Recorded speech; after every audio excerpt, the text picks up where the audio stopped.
européenne. Les législatives, vous lirez dans Valeurs Actuelles de cette semaine de notre ami Guillaume Roquette un entretien avec Marine Le Pen qui dit qu'elle n'est pas fermée à une entente et à des discussions au cas par cas avec des candidats UMP aux législatives. Vous en pensez quoi? Ah ben ça c'est bien du Marine Le Pen si vous voulez. Elle nous fait les deuxièmes tours avant d'avoir fait les premiers. Alors déjà on va faire les premiers tours. On y va à fond, à bloc, avec une UMP forte. Une UMP qui s'est rassemblée pour cette élection législative, parce que figurez-vous que ce que nous visons, c'est de réussir cet écart de 50 sièges qui nous permettront d'avoir vraiment un poids dans l'Assemblée nationale. C'est un combat difficile. Ma question n'est pas là sur l'entente. Est-ce que vous répondez positivement à ce souhait peut-être localement d'une entente ou de discussion? Tout sauf le sujet, et c'est même pas en rêve. Je veux dire, la question n'est pas là. Jamais. Et je vais vous dire pourquoi. Marine Le Pen aurait dû être la première personne félicitée par François Hollande et remerciée.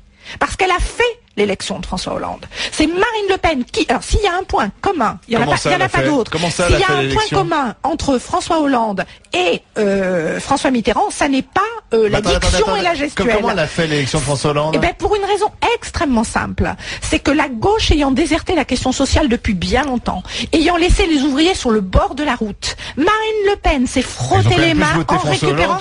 Eh bien, vous savez, je vais vous dire, il y a un endroit de France où les ouvriers n'ont pas voté pour François Hollande, mais pour Nicolas Sarkozy au deuxième tour de l'élection, c'est à Fessenheim. Cherchez l'erreur. Oui, d'accord. Et oui, ça semble anecdotique. Non, c'est pas anecdotique, mais c'est pas. Sauf que c'est la preuve, c'est la preuve par 9 de ce que je dis. C'est que quand le Parti socialiste délaisse son électorat naturel, alors, naturellement, c'est le Front National qui récupère la mise. Et à partir de là, par un jeu parfaitement huilé, Confère 81, vous vous retrouvez toujours avec la gauche au pouvoir.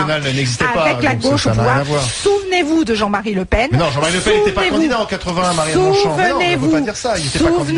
Souvenez-vous des arrangements récurrents et de l'intuition de génie qu'un François Hollande a eu en permettant François Mitterrand, vous avez raison de me reprendre, parce que pour François Hollande, c'est une autre affaire en effet, de propulser le personnage Le Pen dans le jeu public. J'ai toujours pas compris en quoi Marine Le Pen avait fait élire François Hollande. Eh ben, écoutez, c'est pas très compliqué.